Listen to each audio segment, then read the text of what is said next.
This is not coffee, this is a black hole. A swirling disk slowly losing energy, dragging everything around it until the motion dies away and there is just darkness in the middle. Watching this, I had a stupidly simple question that I couldn't get out of my head. How big can a black hole actually get?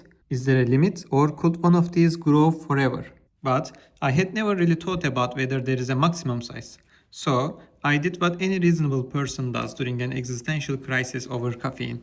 I search on Google. There are actual papers with titles like How Big Can a Black Hole Grow? And the answer is really not what I expected. So, in this video I want to take you from this kitchen through the violent birth of black holes, to the biggest monsters the universe can build, and the surprising physics that says, okay, that's enough, you are too big now. So, let's start with a speedrun refresher. A black hole is what you get when you cram so much mass into such a tiny region that space-time itself collapses. There is an invisible boundary called event horizon. Once you cross it, no matter who you are, no matter how many rockets you brought, you are not coming back. We usually talk about three rough categories: stellar mass black holes with a few to a few tens of times the mass of the sun, intermediate mass black holes with hundreds to thousands of sun, and supermassive black holes, millions to billions of solar masses sitting in the centers of galaxies. Those are the ones we're really interested in today. Stellar black holes are born from massive stars that live fast, burn bright, and die in spectacular explosions. Gamma ray bursts and supernovae that can briefly outshine an entire galaxy. Our sun, by the way, is too small and too chilled. It will never become a black hole. It will puff up, shed its outer layers, and end its life as a white dwarf. So we are safe from particular midlife crisis. Sometimes though, the universe gives us something that doesn't fit neatly into categories. For example, in 2018, telescopes around the world spotted a bizarre flash in the sky nicknamed the Cow. Over just a few days, it got about 10 times brighter than a typical supernova, and then faded away over months. Observations from several missions, including NASA's SWIFT and NewStar, and ESA's XMM Newton and Integral, suggested two main possibilities. The first one is a star being shredded by a black hole, or the second one is a supernova that had just given birth to a new black hole or neutron star. Either way, events like this are part of the massive family of processes that create and feed black holes. But here is the key idea. Once a black hole exists, it can grow, and that's where things get interesting. So, how do black holes actually grow? In practice, there are two main ways. First, accretion. Most of a black hole's diet is just gas and dust. Thin hot gas and dust spiral in, forming a glowing accretion disk. That's what you are seeing here. A star has been torn apart, stretched into a long noodle of gas, and that gas joins the disk and gets eaten over time. Events where a whole star gets destroyed like this are spectacular, but they are rare. Most of the mass comes in much more quietly, as ordinary interstellar gas drifting in over millions of years. The second way is mergers. Galaxies collide and their central black holes sink to the middle, and eventually the two black holes merge into a single, more massive one. So you might think, if the universe keeps supplying gas and the occasional merger, can't a black hole just keep growing forever? Turns out, no, the universe fights back. There is a built-in speed called the Eddington limit. When the gas falls onto a black hole, it doesn't just quietly disappear. It gets insanely hot and bright in the disk. These photons carry momentum, so the light itself pushes back on the infalling gas. If the black hole tries to eat too fast, the radiation pressure basically blows away its own dinner. So for a given mass, there is a maximum steady brightness, and that corresponds to a maximum steady feeding rate. If the black hole pushes harder, it just makes it harder to feed. And as the black holes get more massive, something even bigger happens on galaxy scales. All that energy it's pumping into its surroundings through radiation and jets can heat up or expel the gas in the galaxy. That's the same gas the galaxy needs to form new stars and to feed the black hole. So for normal, bright active black holes in nearby universe, this Eddington limit and this feedback act together like a portion control system. But here is the twist. When we look into the early universe, less than a billion years after the Big Bang, we already see quasars powered by black holes with billions of solar masses. If you start from a typical small black hole, say a few tens or a few hundreds of solar masses, and try to grow it at the normal Eddington limit rate, you simply don't have enough time to reach billions of suns by those early epochs. So something weird must have happened. Either these black holes started life as very massive seeds from direct collapse of huge gas clouds instead of ordinary stars, or they went through phases of super Eddington accretion where the flow of gas is so thick and messy that it can briefly beat the usual radiation limit, or most likely a mix of both. Okay, so we have talked about how black holes eat, mainly through gas accretion, and how the Eddington limit and feedback act like cosmic portion control. But can we go further than that and actually say, here is the biggest black hole you can ever get if it grows by shining luminous accretion? Surprisingly, yes. To get there, we have to look at one more piece of physics, the self-gravity of accretion disk itself. So far, we have treated the disk as if the black hole does all the gravity and the gas just politely orbits. But if the disk gets too massive and too cold, its own gravity starts to matter. Then the gas doesn't just swirl smoothly, it wants to clump up into spiral arms and fragments, and eventually into stars. Now imagine we slowly increase the black hole's mass.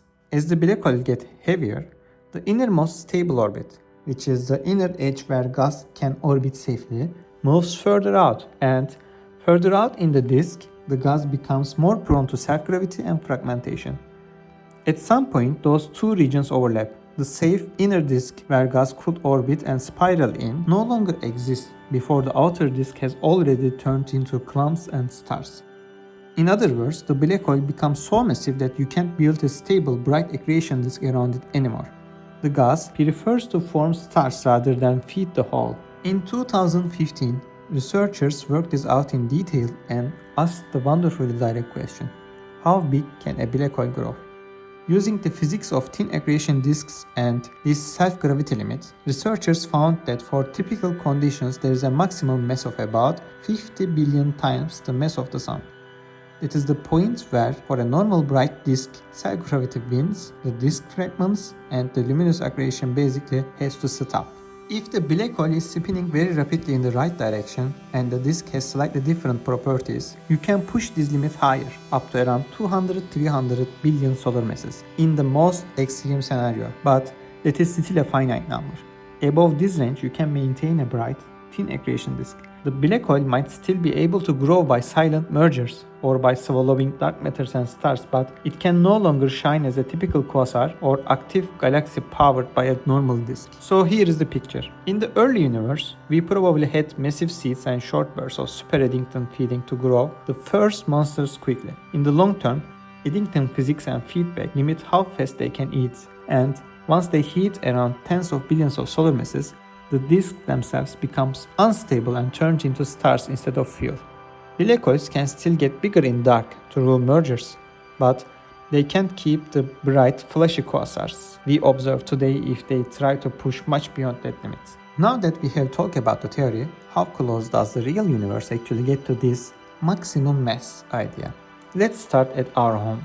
The black hole at the center of our own galaxy, Sagittarius A, is about 4 million times the mass of the Sun. Big, but honestly, it's on the small side. A bit further out in the galaxy M87, the one with the famous first black hole image, the central black hole is about 6.5 billion solar masses. That's already 1,000 times heavier than our own. And then you get to true monsters. Some extremely bright quasars are estimated to host black holes with tens of billions of solar masses, depending on how you measure it. More recently, there is a system nicknamed the Cosmic Horseshoe, a galaxy that acts as a gravitational lens and stretches the lights of a more distant galaxy into this beautiful ring shape. From how strong that lensing is and how its stars move, we infer a central black hole of around 36 billion solar masses. That's one of the best measured ultramassive black holes we know. There are also candidates in massive galaxy clusters like the Phoenix cluster, where models suggest black holes with masses around 100 billion suns might exist, but those estimates are much more model dependent and uncertain.